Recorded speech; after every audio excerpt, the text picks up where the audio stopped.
నమస్తే, నేను మీ Prashobh Kumar, surgical oncologist. Out of the box topic ఇది.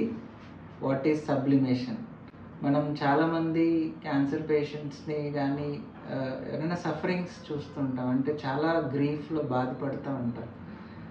ఆ గ్రీఫ్లో ఉన్నది సబ్లిమేషన్ ఏంటంటే, గ్రీఫ్లో ఉన్నప్పుడు rather than spending your energy towards the grief, అంటే ఆ బాధలోనే స్పెండ్ చేయకుండా దాన్ని మనం మంచి కింద ఏమైనా కన్వర్ట్ చేయగలిగితే, సపోజ్ మన ఇంట్లో ఎవరికైనా బాధ వచ్చింది, ఆ బాధలో స్పెండ్ చేయకుండా దాన్ని మంచిగా కన్వర్ట్ చేయడం, అంటే ఒక సోషల్ యాక్టివిటీ.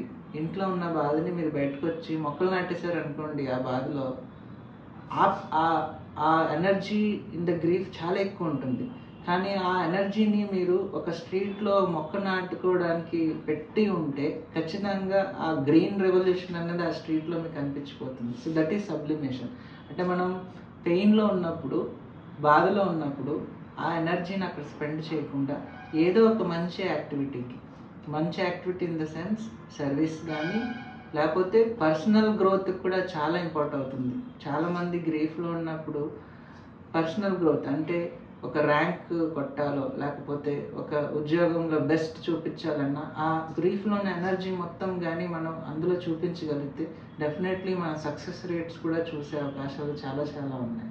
సో నేను చెప్పేది ఏంటంటే, everybody who is in grief ఆ ఎనర్జీని కానీ మనం మంచి యాక్టివిటీస్ కానీ కన్వర్ట్ చేయగలిగితే డెఫినెట్లీ ఆ గ్రీఫ్లో ఉన్న పవర్ ఎనర్జీ మళ్ళీ ఎవరికి రాదు. ఒకవేళ దాన్ని మనం ఈ గుడ్ కాజ్ గురించి కానీ మనం డైవర్ట్ చేయగలిగితే definitely we can see the change with in the short time. That is sublimation. Cancer అవేర్నెస్ని స్ప్రెడ్ చేయడానికి ఈ యూట్యూబ్ ఛానల్ని మీరు సబ్స్క్రైబ్ చేయండి. అలాగే మీ ఫ్యామిలీ ఫ్రెండ్స్తో షేర్ చేయండి. క్యాన్సర్ గురించి అవేర్నెస్ పెరిగితే దాని గురించి భయం పోతుంది.